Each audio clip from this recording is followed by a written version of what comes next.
다음 주는 성탄 전야라 모이기는 조금 어려울 수 있겠다 생각됩니다. 그 다음 주는 31일이 됩니다. 그래서 2025년도 수요 사경회의 마지막 시간이 될 것 같습니다. 오늘 9장 뒷부분부터 10장, 11장까지 살펴볼 텐데,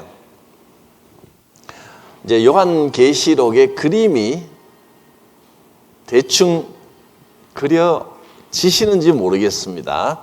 우선 요한계시록 제1장에서는 요한이 환상을 보았는데 돌아보니까 예수님이 교회를 돌보시고 교회 사이를 거닐고 계시더라. 1장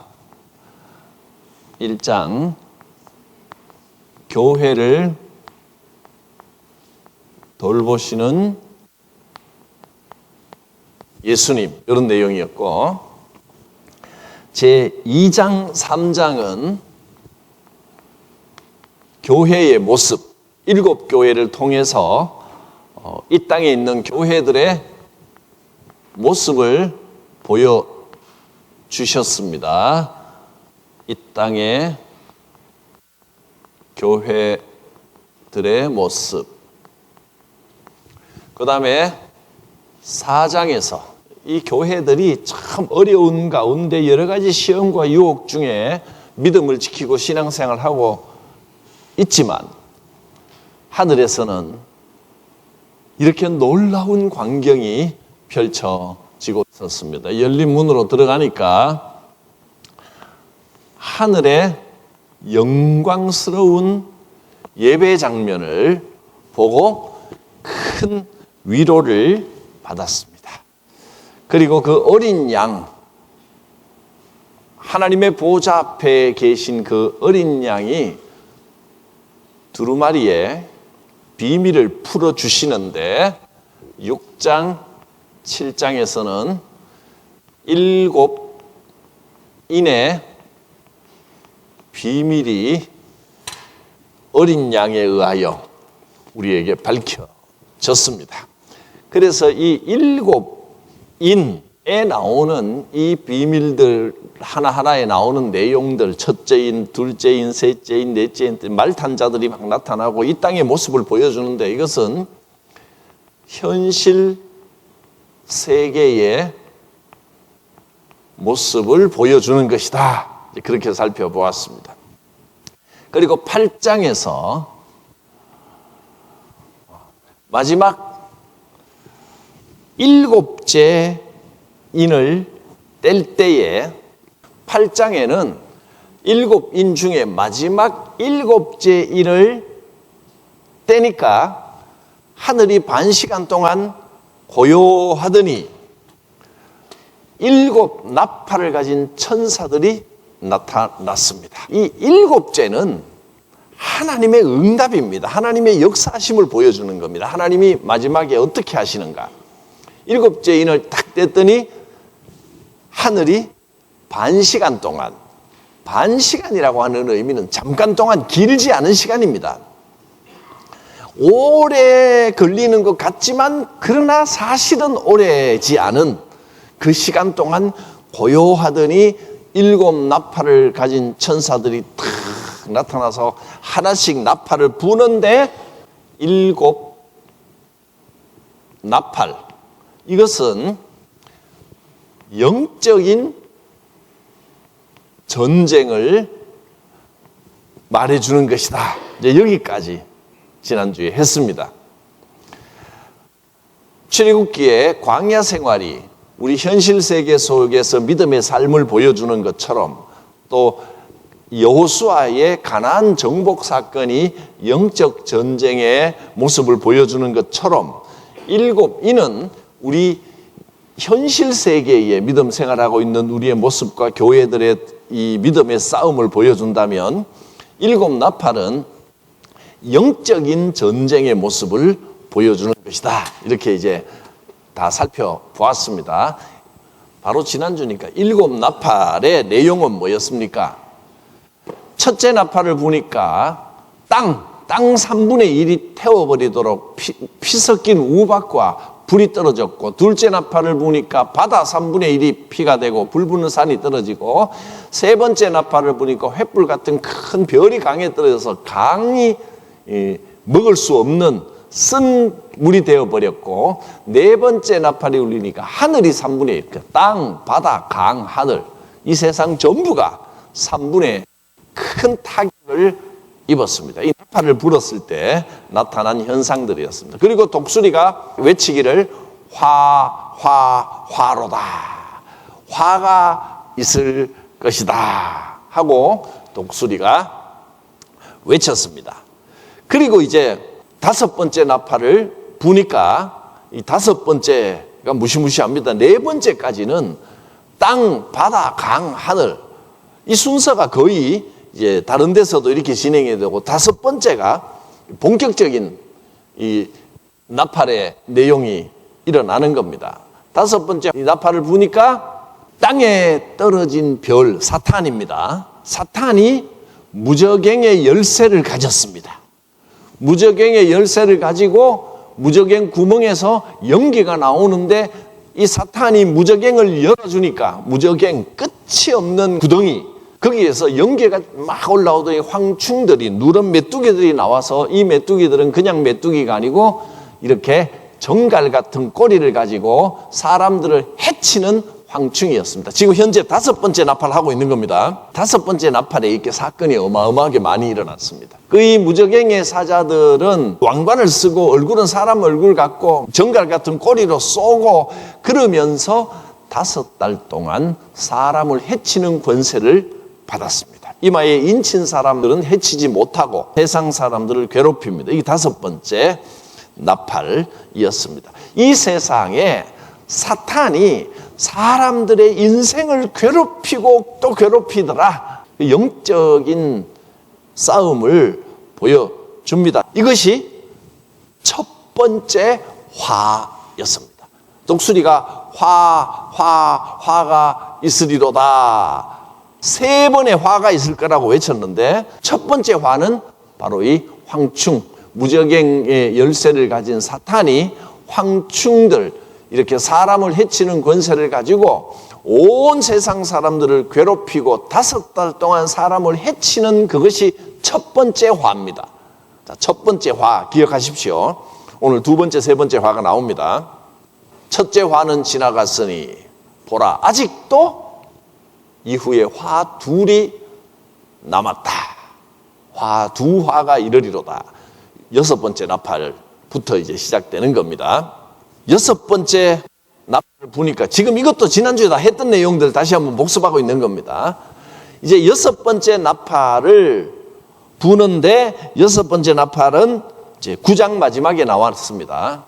여섯 번째 나팔을 부니까 두 번째 화, 2만만의 마병대가, 그 말은 뱀머리가 있는 말입니다. 사람들을 물어 죽입니다. 말의 꼬리가 뱀머리로 되어 있습니다. 여섯 번째 천사가 나팔을 불었을 때 유브라데에 갇혀있던 네 천사가 나와서 2만만의 마병대를 끌고, 2만만은 2억입니다. 근데 분명히 2억인데 보니까 신천지 같은 데서는 이 2만만을 또 뭐 자기들 나름대로 다르게 풀더라고요. 근데 그 사람들이 뭐라고 푸는지를 내가 여기서 또 그걸 소개할 필요는 없을 것 같고, 2만만은 누가 봐도 2억, 어마어마하게 많은 숫자다라고 하는 것은 뭐 틀림없습니다. 꼬리에 뱀머리가 있어서 사람들을 물어서 사람들의 3분의 1을 죽입니다. 이게 무엇을 뜻하는가?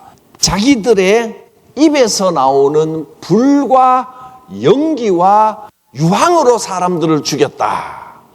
그런 걸 보면 이게 전쟁을 말하는 건가 보다, 이런 생각도 드는데, 뭐 전쟁일 수도 있고 전염병일 수도 있고 사람들을 물어 죽였습니다.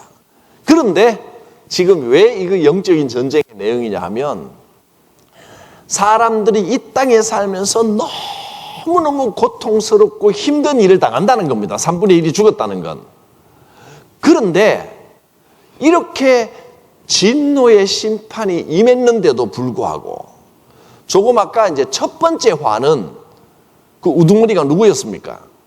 사탄이었습니다. 사탄이 황충을 보내서 사람들을 괴롭혔잖아요. 믿지 않는 사람들만 괴롭혔습니다. 인받지 못한 사람. 그게 첫 번째 화였는데 이 두 번째 화는 사탄이 보낸 게 아니라 여섯 번째 천사가 나팔을 불어서 이거는 하나님께서 허락하신 겁니다.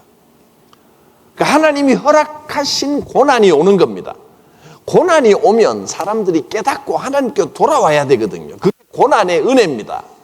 고난이 오면 깨닫고 우리가 하나님께 매달려야 되겠다라고 해야 되는데 문제는 뭐냐면 이렇게 고난을 주고 고통을 줘도 직접 한번 성경을 찾아 읽어볼까요? 9장 20절 21절 19절부터 한번 볼까요? 19절 그 앞절. 자 19절에 이 말들의 힘은 입과 꼬리에 있으니 꼬리는 뱀 같고 또 꼬리가 머리가 있어 이것으로 해야더라. 그렇죠. 마병대가 그렇습니다. 그런데 문제가 뭐냐면 20절 이 재앙에 죽지 않고 남은 사람들 3분의 2는 살아남았습니다. 이 사람들은 자기들이 행한 일, 손으로 행한 일, 자기들이 행한 일을 회개하지 않고 오히려 점점 더 귀신들 또는 보거나 듣거나 다니거나 하지도 못하는 움직이지도 못하는 금덩어리 앞에 쇳덩어리 앞에 가서 또 나무 앞에 가서 우상에게 절을 하더라는 겁니다. 이 고통을 당하고 고난을 당하면 깨닫고 돌아와야 되는데 오히려 더 우상을 섬기고 21절 또 살인과 복술과 음행과 도둑질 이 나쁜 짓들을 회개하지 아니하더라. 사람들이 더 완악해집니다. 사람들이 고난이 오면 깨달으면 좋은데 깨닫지 못하고 더 어리석고 더 완악해지기 때문에 세 번째 화가 임할 수밖에 없습니다. 10장 보겠습니다. 아직 여섯 번째 나팔 중입니다. 아직 일곱 번째 나팔은 오늘 안 나옵니다. 내년에 나옵니다. 2026년 첫 번째 시간에 마지막 일곱 번째 나팔이 나오는데 여섯 번째 나팔이 길게 나옵니다. 자, 10장, 11장이 여섯 번째 나팔을 분 다음에 마병대 다음에 일어나고 있는 일인데 뭐가 나오냐면 힘센 천사가 나옵니다. 이 천사의 모양이 이렇게 생겼습니다. 하늘에서 구름을 타고 구름을 입고 구름 사이에서 내려옵니다. 지금 여기 구름은 그림 그리다 보니까 민망한 부분만 이렇게 가렸는데 구름이 몸을 감쌌겠죠. 그리고 머리에는 무지개가 있고 얼굴은 해같이 빛나고 발은 불기둥 같고 손에는 펴진 이미 이제 비밀이 다 알려졌잖아요. 이 두루마리를 펴진 두루마리를 작은 책을 들고 오른발은 바다를 밟았고 왼발은 땅을 밟고 있습니다. 그리고 사자가 부르짖는 것 같은 큰 소리로 냅니다. 이 힘센 천사가 편의상 우리 이미지에 천사 그러면 날개가 달려있는 것 같은 느낌이라 날개는 일단 달았고요. 그 다음에 지금 보니까 남자인지 여자인지 몸을 보니까 꼭 남자 같긴 하지만 남녀가 아닙니다.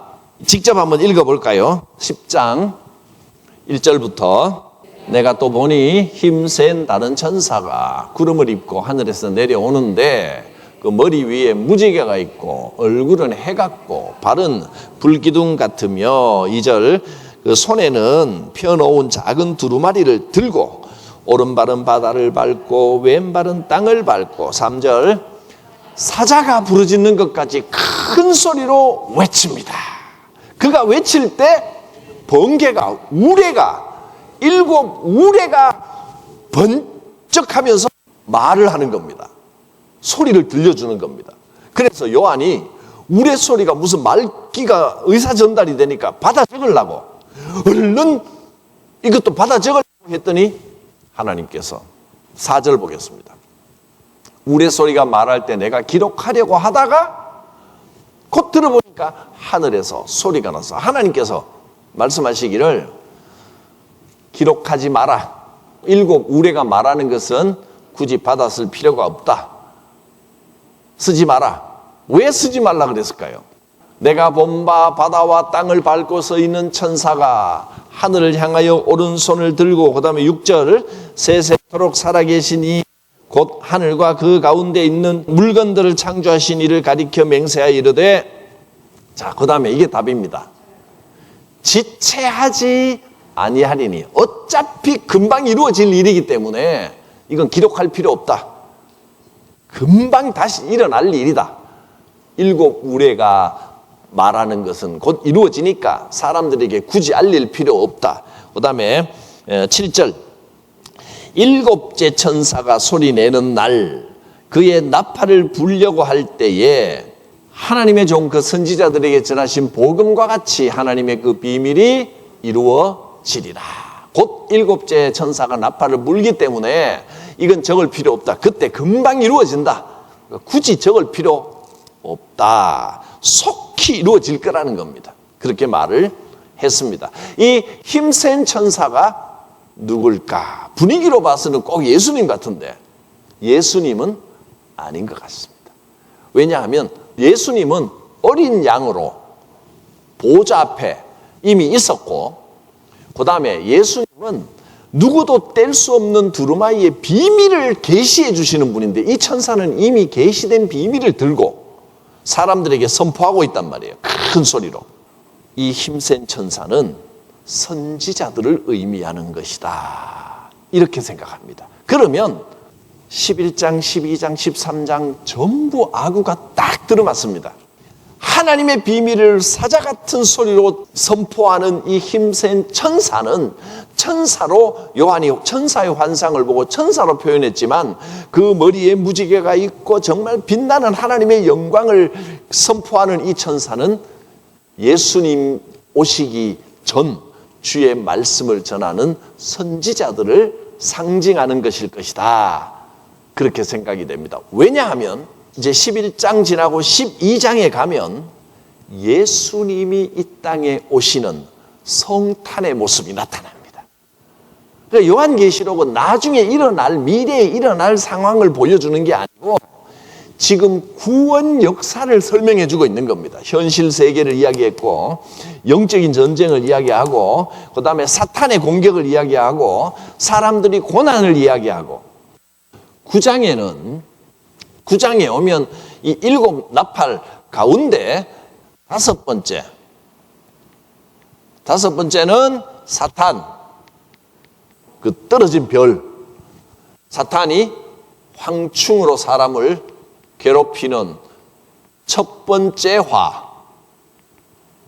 화가 나왔고, 그 다음에 여섯 번째 나팔을 부니까 사탄이 아니고 하나님이 허락하신 천사들, 사람들이 고통받는 내용이, 사람들의 3분의 1이 죽더라, 전쟁과 또 전염병,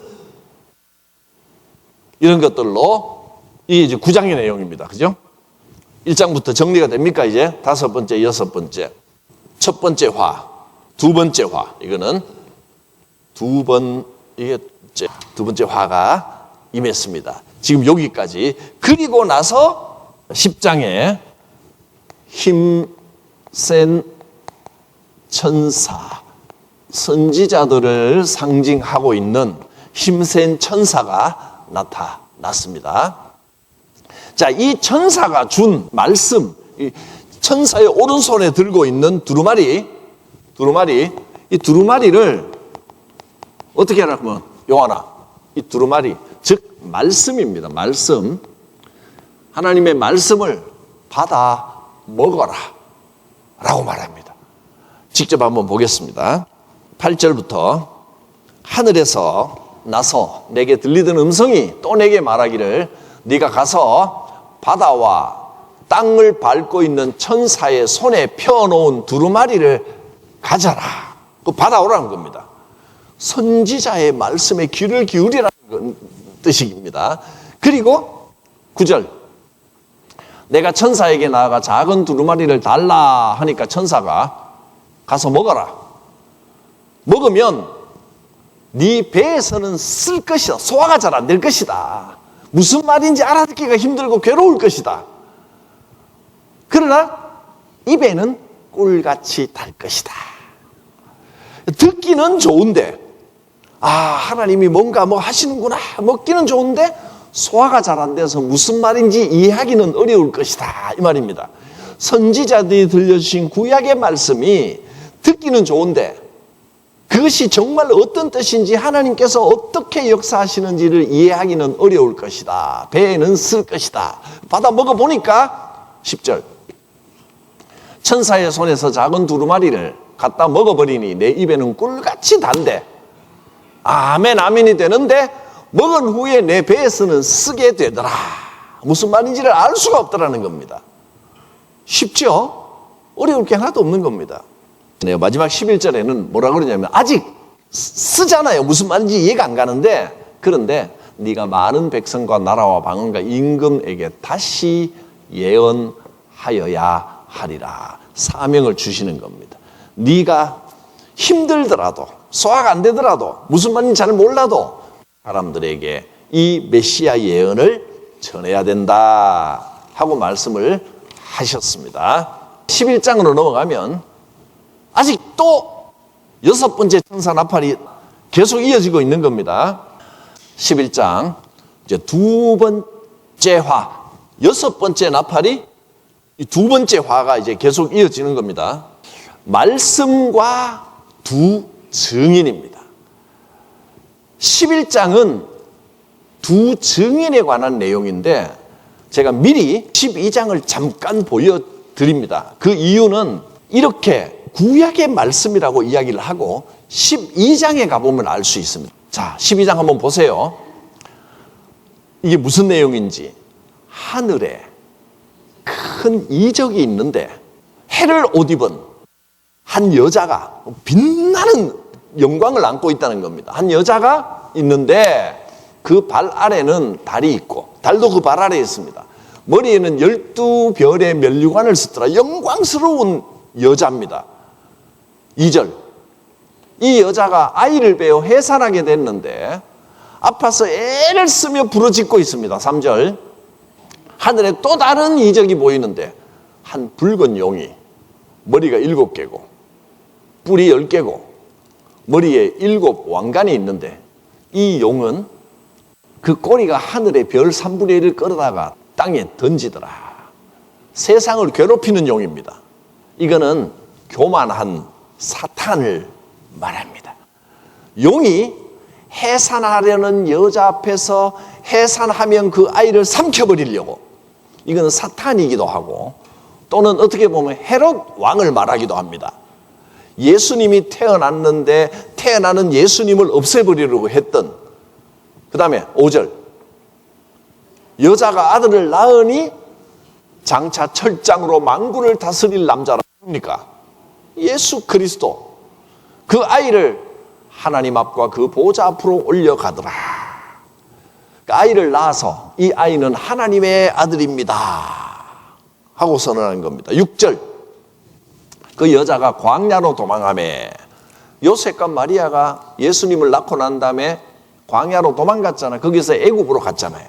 거기서 1260일 동안, 3년 반 동안 거기서 양육하고 하나님께서 예비하신 곳에 있더라.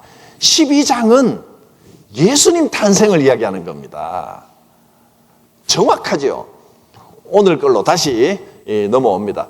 힘센 천사, 선지자들의 말씀, 구세주가 올 것이라는 말씀을 먹으니까 그 말씀이 위로가 되고 듣기는 좋은데 무슨 말인지 이해가 안 가더라는 겁니다. 배에는 쓰더라. 그러면서 예수님이 오실 것을 예비하는 두 증인에 관한 내용이 11장에 나오는 겁니다. 자, 11장을 한번 보겠습니다. 1절부터. 또 내게 뭘 주느냐 하면 지팡이 같은 갈대를 주며 말하기를, 일어나서 하나님의 성전과 제단과 그 안에 경배하는 자들을 측량하라. 성전 안에 있는 사람들을, 그러니까 믿는 사람들, 하나님의 백성들을 측량하라고 했습니다. 재보라는 겁니다. 왜? 가짜가 있다는 겁니다. 성전 안을 측량하라. 2절, 성전 바깥 마당은 내버려둬라. 어차피 이방인들, 안 믿는 자들은 내버려두고 그냥 놔두면 그것들은 이방인들에게 그냥 내줬다. 근데 그 이방인들이 거룩한 성을, 하나님의 거룩한 그 도시를 42달 동안 짓밟으리라. 42달이면 얼마입니까? 3년 반이죠. 이 3년 반이라는 기간이 굉장히 중요하게 계속 나옵니다. 3년 반.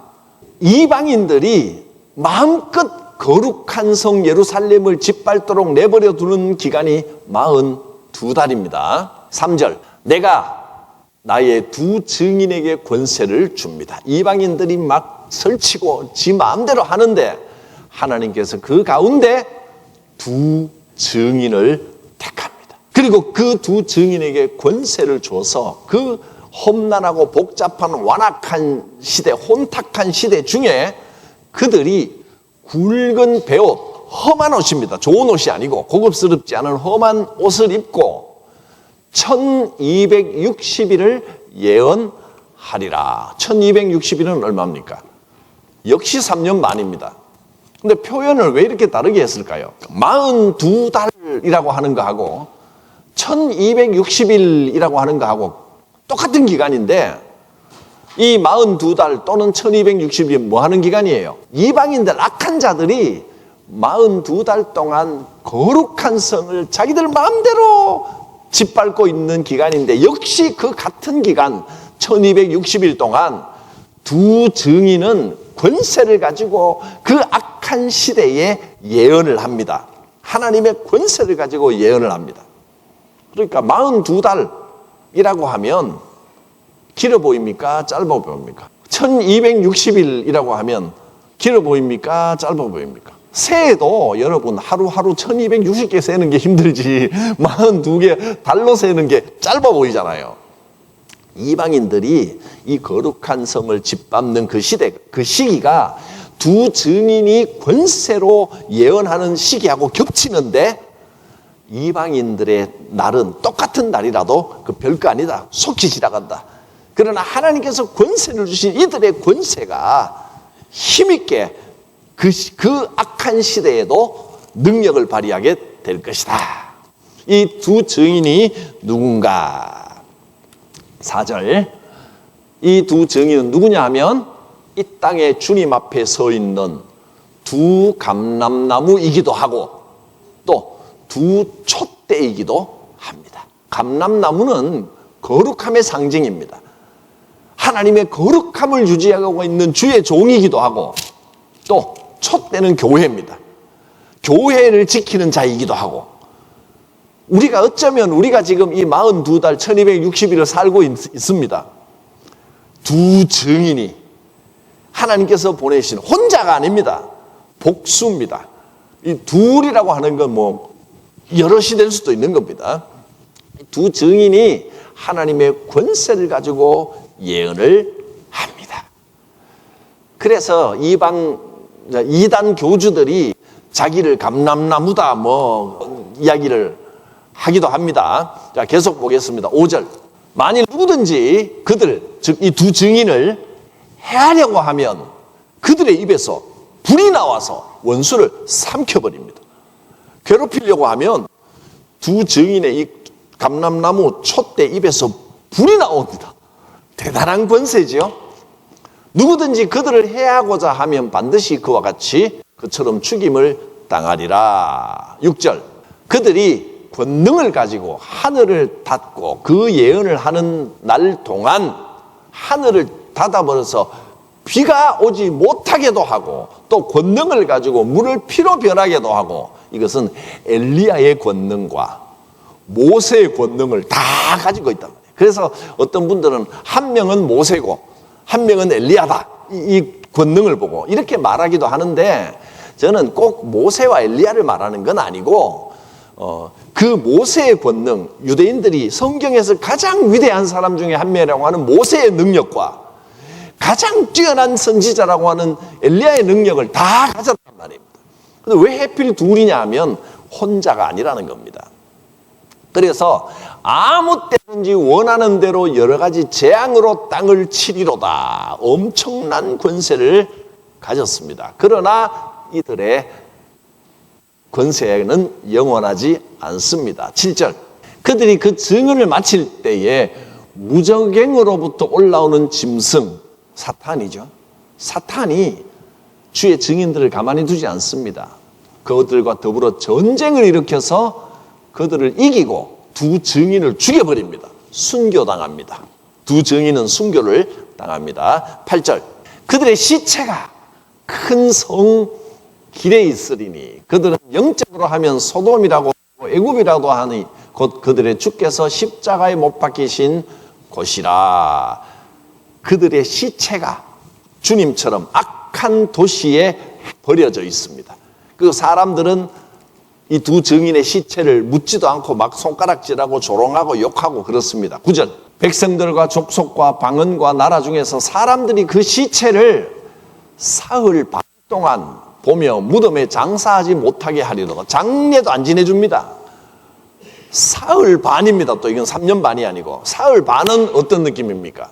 3일 반이면 잠깐 동안이라는 뜻입니다. 잠깐 동안 사흘 반 동안 장사도 못 지내게 했습니다. 10절, 이 두 선지자가 땅에 사는 자들을 괴롭게 했기 때문에 이방인들이 안 믿는 자들이 이 두 선지자 때문에 힘들었다 괴롭다 하면서 그들이 잘 죽었다, 그들의 죽음을 즐거워하고 기뻐하고 서로 예물을 보내고 축하 파티를 막 합니다. 두 감남남은 이것들 잘 죽었다 이렇게 합니다. 11절, 3일 반 후에 하나님부터 생기가 그들 속에 들어가며 그들이 발로 일어서니 다시 살아납니다.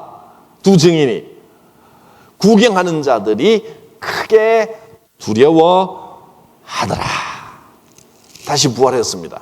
자, 12절, 그리고 하늘로부터 음성이 들리는데 이 두 증인에게 이리로 올라오라. 그들이 듣고 구름을 타고 하나님께로 올라가니까 원수들도 구경하더라. 그래서 어떤 사람은 뭐 모세와 엘리야다, 또 어떤 사람은 이 증인이 예수님이다 하는데 이 증인은 예수님이 아닙니다. 예수님은 아직 등장하지 않으시고 이 두 증인은 어떤 의미에서는 모세와 엘리야다라고 하는 것도 틀린 건 아닙니다. 왜냐하면 구약 시대의 권세, 예수님이 오기 전에 말씀의 권세를 나타내는 것이기 때문에 그는 다시 살아나서 하나님께로 올라갔습니다. 그 다음에 자, 몇 절입니까? 13절, 그때 큰 지진이 나서 성의 10분의 1이 무너지고 지진에 죽은 사람이 7천이라. 그 남은 자들이 두려워하며 영광을 하늘의 하나님께 돌리더라. 살아나서 올라갈 때 이 땅에 어마어마한 일이 일어났다, 그런 뜻입니다. 그 3분의 1이 아니고 10분의 1이라고 하는 것은 부분적으로, 큰 일은 큰 일이지만 세상이 뒤집어질 정도는 아니고 부분적으로 이 땅에 이런 역사가 일어났다, 그런 이야기입니다. 14절, 이게 둘째 화입니다. 여기까지가 둘째 화가 지나갔습니다. 이제 셋째 화가 곧 이를 겁니다. 여기까지가 여섯 번째 나팔이니까 여기까지가 두 번째 화입니다. 세 번째 화는 아마도 일곱 번째 나팔 중에 나오겠죠.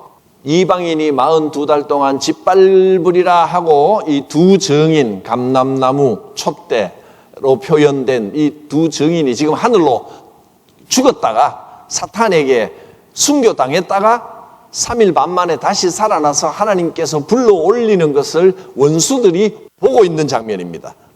마지막 11장의 마지막 부분, 드디어 일곱 번째 나팔을 부는데 15절 보겠습니다. 일곱 번째 천사가 나팔을 불매 하늘에 큰 음성이 나서 이르되, 찬양이 나옵니다. 세상 나라가 우리 주와 그의 그리스도의 나라가 되어 그가 세세토록 왕노릇 하리로다. 찬양으로 시작하는데 하나님을 찬양하고, 그리고 하나님 앞에 그 보좌 앞에 있던 24장로들의 화답이 나오고, 24장로의 화답 17절, 그 24장로의 노래 찬양 18절 역시 마찬가지 24장로의 노래, 이렇게 하늘의 영광스러운 장면을 잠깐 보여줬습니다. 일곱 번째 천사가 나팔을 부니까 하늘의 예배 장면이 이렇게 다시 보였습니다. 그리고 19절, 이에 하늘에 있는 하나님의 성전이 열리니 성전 안에 하나님의 언약궤가 보이는데 하나님이 거주하는데 거기서 번개가 치고 음성들이 들리고 우레와 지진과 큰 우박이 있더라. 지금 어마어마한 일이 이제 일어날 것이다 라고 하는 예고입니다.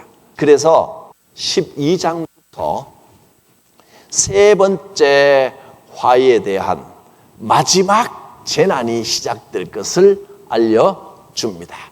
이제 하나님이 계획하신 구원 계획의 마지막 파트가 예수 그리스도의 오심이라는 겁니다. 12장은 예수님의 탄생입니다.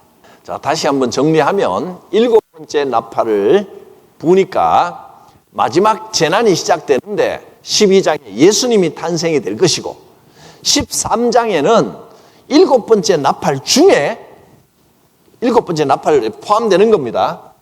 하나님께서 뭐라고 하시냐면 진노의 대접을 갖다 부어라.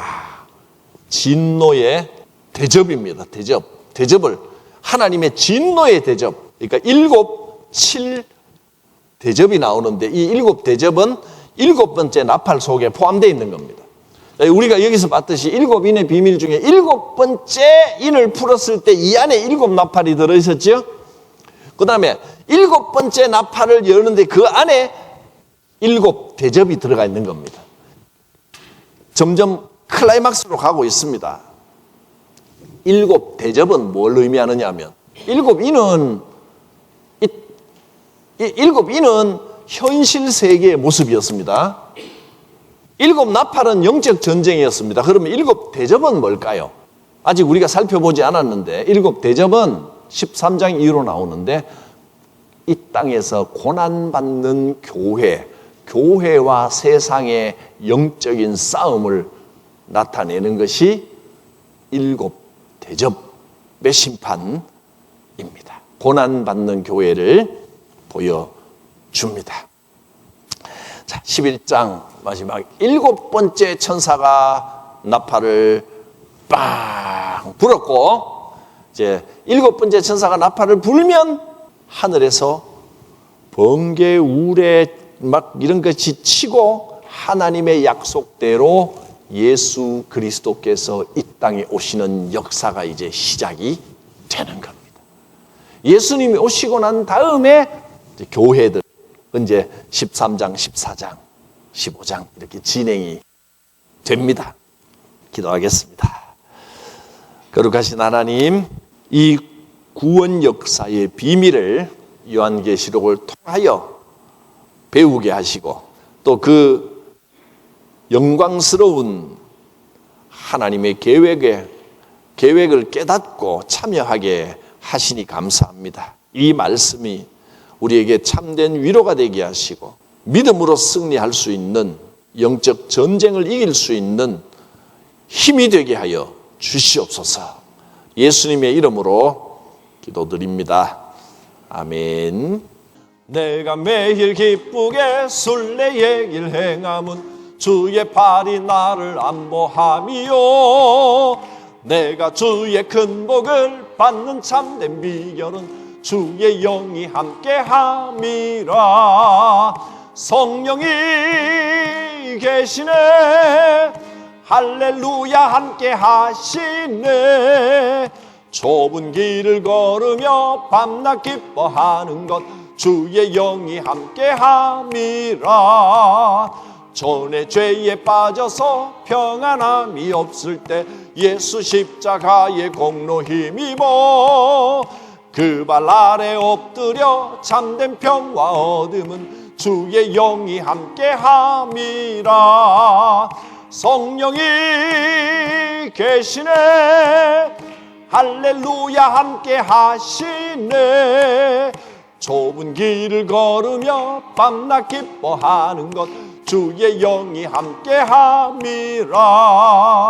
나와 동행하시고 모든 염려하시니 나는 숲의 새와 같이 기쁘다. 내가 기쁜 마음으로 주의 뜻을 행함은 주의 영이 함께함이라. 성령이 계시네. 할렐루야 함께 하시네. 좁은 길을 걸으며 밤낮 기뻐하는 것 주의 영이 함께 함이라. 세상 모든 욕망과 나의 모든 정욕은 십자가에 이미 못을 박았네. 어두운 밤이 지나고 무거운 짐 벗으니 주의 영이 함께 함이라. 성령이 계시네. 할렐루야 함께 하시네. 좁은 길을 걸으며 밤낮 기뻐하는 것 주의 영이 함께 함이라.